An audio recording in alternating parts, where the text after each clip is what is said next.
revolvers, rifles, and shotguns, instruction on firearm maintenance and cleaning, and instruction on hunter safety. Okay. So instead of tax dollars going to this elective, I think we should promote maybe like the History of Peace initiatives, or other humanities or art electives that are being taken out of our high schools. But this bill is not yet passed, so you can write your legislatures, and I have the name of the people on the committee here with me tonight, and it's House Bill 1142. So those are I think Senate Bill 5 is the biggest one that you all have to look at in K through 12. So there's a lot in there, and it has to do with your students coming out of it, how many students graduate, how many students go into vocational, and you get funding, so it's all wrapped up into that. So I think you all need to be mindful of that. In terms of higher education, I'm going to do this really quickly, but HB 25, all of us who are in higher ed, this is going to be problematic for us because this is about getting student success measures and funding. What happened was we had 10% last year and the previous year. 10% of our student success and retention, do you all know what that is, right? How many students stay in the class, how many we pass, the funding was based on 10% of that number. So now they're going to up it to 25% of that number. And so that means small programs that are already like women's studies or any other interdisciplinary studies that have a small success and retention number to begin with can be hurt and or cut because they're not money-making industries in the institution. So that's House Bill 25. The other thing is that also looks at remedial English and math classes because we need to have success and retention throughout remedial, we have to look at their success and retention from remedial to graduation. And a majority are somewhere falling off, right, the radar. And so because of that, now we're going to take that, we're not looking at 10%, we're looking at 25% of this, and so we have to cut remedial classes. So we also have to be aware of that. And then finally, well, a solution to that would be to define success and ways of measuring better than what we have now. And then finally, of course, we have House Bill 1938, which we've all been working on, and this is the one where Capriglione, I don't know, and Dan Patrick with SB 1128, they're the same bill. What they want to do is, in the core curriculum of higher institutions, we have a set core. In that core, we need the students to come out with at least 6 hours of history, and right now our students can choose what history they want in American history.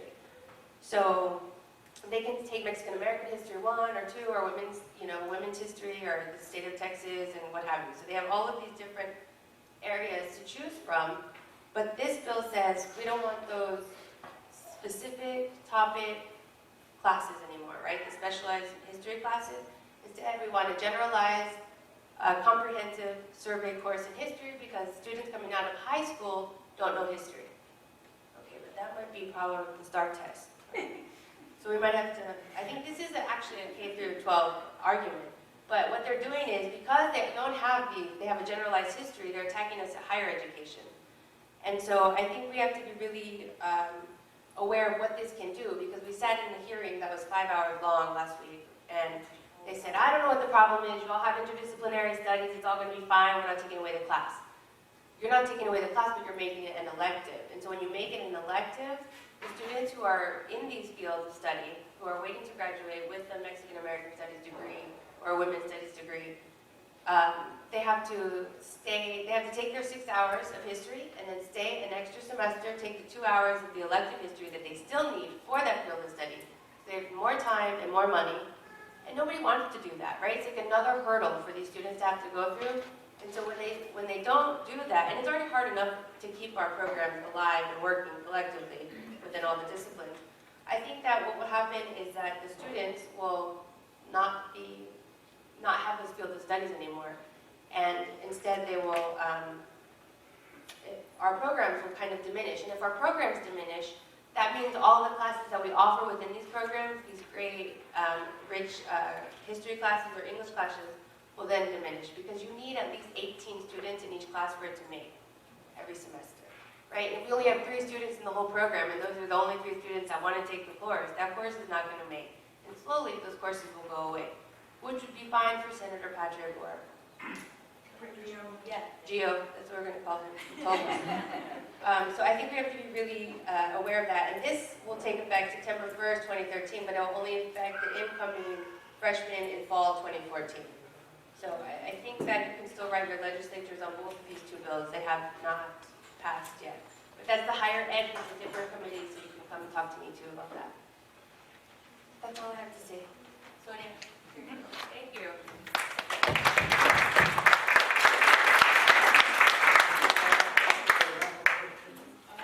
If you could, write your questions down, and at the end of the session, we're going to address everybody's questions, I promise. We're going to have a Q&A. Yeah, we're going to have a Q&A afterwards, and we're going to be able to take any questions you have. If any of the jargon that we're using is confusing, we'll simplify that as well. Next, we're going to have Sonia. She's going to, like I said, she's a student activist, very passionate about these topics. She's going to address y'all now. Hi, welcome everybody. I'm sure you already got all the bill information, so you're good to go now, right? No, I'm kidding. That's a lot of information to digest, and I totally can understand if you have questions, things like that. So yes, please definitely don't hold back, because that's what we want to spend most of our time in on discussing this. It's not us here trying to just break it all down for you, and then we go home and that's it. Like, this is going to continue after today. This is every minute of our lives. So anyway, the reason why I'm here speaking is to give you the students' kind of testimonial on how this affects us. Why did I become so passionate with this? 3 months ago, I probably would have never even called myself an activist in any way. I was just trying to graduate. I was just trying to pay my bills, things like that. And but these are serious, because once you realize and once you see like the impact and the effect that's going on in the government, I don't know, for me, once I realized how much that this could deter or place obstacles for students that are coming after me, students that are here today, all the sacrifices that our elders have made to get us to this privileged state, I can't go to sleep at night knowing that this is going on and I'm not doing something about it. So basically, I'll just give you a background to my story. The reason why I'm so passionate about this, as Leo introduced me as, I do consider myself a survivor of institutional violence and racism. I see Antonia and Keta here. Thank you guys so much. They're probably the two biggest inspirations to even make me feel not crazy to realize that institutional violence and racism does exist. It is there. Why is this happening? Why does it exist? There's no one to blame. That could be debatable. But we have to look at the big picture right now. Our country, what we consider as American citizens, is not what we considered American citizens in 1955, 1938, 1890, things like that. It shifts every year, right? As our population and demographics change up. Sometimes our government and our faculty in schools aren't switching as fast as we need them to, so it becomes our responsibility to remind them, let them know, hey, the picture out here is changing. Your classes may not be engaging students as much as they should, which is why I got super passionate against SB 1128, HB 1938, because to me those are the most direct. Those are the most obvious bills that need to be thrown out. The other ones can get kind of tricky. It's kind of like a long extension of how it can affect our courses. The pipeline thing, which I know Tim's going to break down even better. The Patrick and Capriglione bills, the reason why I see that is so important is because that's a struggle, that's a lucha, that's a fight that should not be fought anymore. And I don't want to know that my grandchildren, my nephews, my nieces, anyone after me is going to continue fighting that. Today marks the anniversary of Cesar Chavez's, the birth? His death, I'm sorry, the anniversary of his death. He fought because he went into the labor force. He was privileged enough to be able to vocalize, to organize, to implement action in the wrongs that were happening in the labor force, right? Sal Castro, he passed away earlier this week. He was an educator who was one of the main organizers of the Chicano walkouts. He was privileged enough to get into the field and see that there are injustices, some ways that we need to improve. Here we sit today, I'm in college, I'm in the university. Yeah, it's my second time around. You know what? I want to prevent it from being a second try for anyone else. Why are we non-traditional students? Why am I on an 11-year bachelor plan? That's crazy. You know, that shouldn't be happening anymore. There are plenty of people that are already in place in the faculty and also other students that have gone through, seen maybe some injustices. Maybe we don't know how to go about changing these laws. Maybe there's the gap that we see and feel between the government and ourselves is so large that we need to start refocusing even our own vision of what our legislature is and what they do for us. Like Leo said, we lend them power. We give them the power and ability to control how our education system is organized. And it's a constant moving machine. It's never anything that's set in stone, which is a big problem what I had with Capriglione's testimony in regards to HB 1938. He was saying that we need to go back. The original law that he's amending with this is a law that was placed in, what, 1955? 1955. Yeah. We're not in 1955 anymore. There's 2013. We maybe need to mold that law and what we consider comprehensive history to fit today's definition of that. Our comprehensive history, are there any women out here? Anyone know women? Anyone of any kind of descent that's maybe not European or indigenous Americans? Yeah, there's a lot of different sangre, there's a lot of different backgrounds, there's a lot that makes up our American history. And comprehensive is a term that we need to reevaluate what that term is, and we need to own it because that does include us. That is no longer, todo eso es para ellos, oh, that's for them, oh, this and that. When I invited some of my family to come here, oh, no, mija, that's part of your academic stuff. That in itself, like, killed me. I was like, there's no gap between you and academia. When I was down at UTPA for Tejas Foco, they had this program where they had braceros, like farm workers, there inside the University Hall. Me and Leo immediately were like, I want to see, or no, I'm sorry, it was me and Chela. I want to see my abuelita in the University Hall to show her what I'm doing, to show her that what she sacrificed didn't go in vain. I want to see my nephew and nieces in these halls with their PhDs in the normal time, you know, like less the time that we're supposed to, and know that, you know what, the sacrifices that I made, all these years of struggle that I had, were not for nothing. So I just want to make sure that we know that this is something we can change. This is something that we have to change. This is not a luxury. This isn't a privilege. There is no blind faith, blind trust. There's not some secret computer in the sky making sure that our government, our education, everything is going to suit our needs. We need to be the ones to say what our needs are, and we need to stand up and let our politicians know that. Every politician, actually, that I've been encountering in the past couple of weeks, other than Patrick and Capriglione, we're all about, hey, we need more people to tell us how they feel. How many of you have ever written to your representatives? That is amazing, because every other room that I'm in, everyone's like, what are you talking about? Like, aren't there other people doing that? We're busting our butts, we're trying to do as much as we can, but it's a united effort. This is a community forum because we are the community. Yes, as June stated, that this is the students' movement. And yes, our voices are being heard loud, but we need your help. We need our parents' help, we need our siblings' help, we need our faculty's help, we need just even community, like, who have nothing to do with academia. It does have something to do with you. This is a community as a whole. It's not just Mexicanos, it's not just women, it's not just any marginalized group, it's us as a whole. We make up the new America. So I just want to make sure that, like, that's clear and there's no fear, because every time I engage in a conversation about these bills to anyone, it's like, okay, but what can I do? There's nothing I can do. There's a lot you can do. Even if you just engage in it, even if you just ask yourself questions about what are they doing in Austin? What is this 83rd legislative session? I'm not gonna lie, before all this, I didn't even know how any of this worked. There's a lot of nuts and bolts. There's a lot that goes to it, but it's nothing that we can't understand. There is a gap that is placed between government and citizens. And earlier I mentioned blind faith. Teresita was like, make sure you talk about the blind faith. We have this blind faith when you send off your students to college, that they're going to be taken care of, that, yeah, your job's done, you know, we made it, yeah, it's there. But as Tim, I think, is going to break down even more, that there's not a lot graduating. Why not? And it brings me back to the two bills that I keep talking about, SB 1128, HB 1938.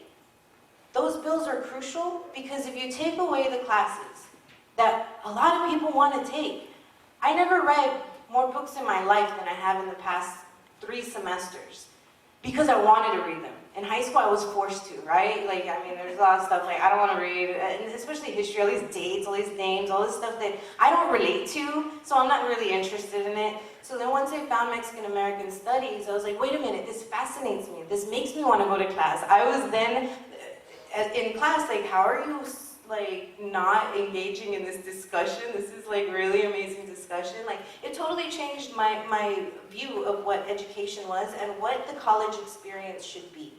So when my mom and my dad sent me off to college, they did have a large blind leap of faith. They thought, okay, she's going to make it. It's going to be perfectly fine. We did our job of getting her in school. Well, the problem wasn't about just getting me into university. Thank God I was privileged enough to make it there. I was there. But the problem actually for me started in high school. I was never taken to the side by the advisors to even mention what a FAFSA was, what college was, that I should be going to Cap College. Oh, have I mentioned I was the second percentile of my class? Why wasn't I being told that? And yes, this was 11, 12, 13 years ago, but that hasn't changed. Like, Leo introduced me. I am the president of MASL at UTSA. A lot of people are like, why are you joining a student group? You're not young. You have, a lot of other things to do. Well, guess what? I refuse to make anyone go through what I went through. There should be helping hands of your students going into the university or to the college. There needs to be helping hands. It's not you don't get a manual. You don't get any kind of like quick guide of, oh, you need to talk to your advisor. They can actually tell you what classes to take. I know that sounds silly. I didn't know that going to St. John's when I was 18, and I just kind of like trusted that the registrar was going to put me in classes I needed. Guess what? My parents paid thousands of dollars for classes that didn't go to my major. That could have been helpful. FAFSA. I was never even told anything about FAFSA. I was never told anything about, oh, when you move to college, these are going to be the kinds of things that you encounter. There's going to be student orgs, there's going to be clubs, there's going to be writing centers, there's going to be advisors, there's going to be all of these resources to help you. You're not told that. And those who have had parents that go are so lucky because their parents can tell them about that. Like I said earlier, we're a changing demographic. We still can look around the room and say, I'm a first-generation college student, I'm a second generation. We're still babies in a way in the education field, so it's like crucial that we have those hands held out. So that's why I'm like super passionate about MASL, not just for the students, but then also because I'm sitting right here. MASL's mission statement is to promote the study of Mexican American studies. I'm here. These bills are trying to invalidate that, are trying to make all the work that our amazing faculty for years has been putting into these programs to engage more students, to engage more people in graduating and taking these classes. How can, I don't know, like how can we continue evolving these courses, evolving our programs, fashioning our education in a way that's going to actually graduate our students and have them prepared and have them knowledgeable if we're still just fighting for the programs to be allowed?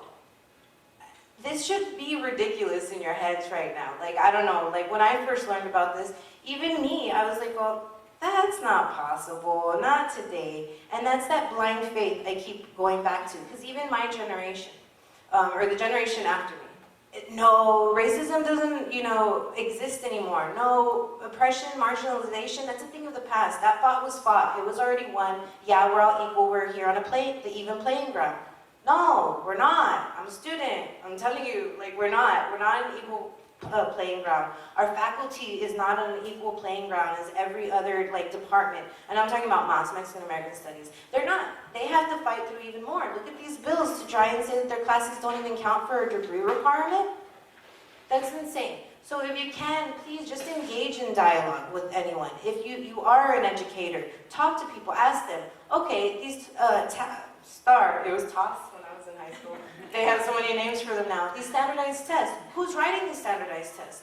What do they consider standard? Pearson. This company. What's this company? We see them in a lot of books. Hopefully not a lot of these. But actually probably not at all. What's the motivation? Where are these things coming from? Why are these bills being written? How can they all together really kind of affect us? That's where the crucial questions come from.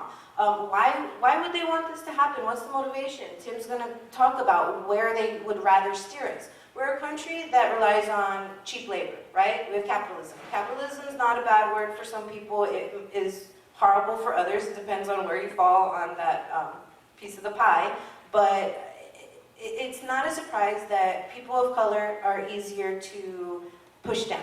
For some reason, that is something that is kind of just ingrained in us. It's an institutional way of thought of just but that's okay. It's okay to do that because they're a little bit less than. These bills, SB 1128, HB 1938, they perpetuate that frame of thought. Our changing demographics do not facilitate that way of thought any longer. We have to stand up and show that we are the new American definition of American citizens. Our education system is outdated. Our government is outdated. We are here to remind our politicians in a very kind way that I'm here standing up. These bills don't jive with me. These are not cool. These are not going to go anywhere. But if we don't stand up and say something, there's no way that we're going to have the power to stop them. Yes, these laws are always going to be thrown out.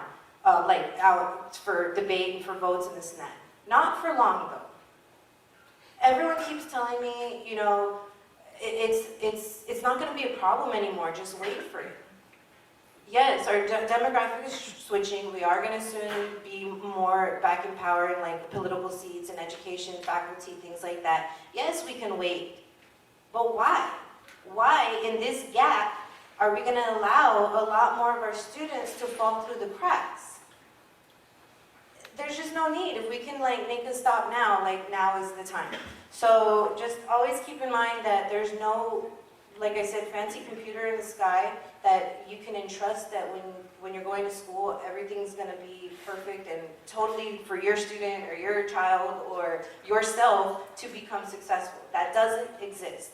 Also, the blind faith in regards to you have no power. We have that power. No, we don't have the money behind us. Yeah, that's a reality. But we do have numbers behind us. The blind faith in reverse, we have the blind faith that the government and schools are going to work for us, right? Well, the blind faith that these politicians writing these bills have is that we're not going to vote. Is that we're not going to sit in a room like this talking about these bills. Is that we're not going to have amazing people like June, Tim, Leo sitting for hours reading these bills. Because they don't write them to make any sense to us, right? They spend hours dissecting them, translating them, putting them into discussions for us to talk about.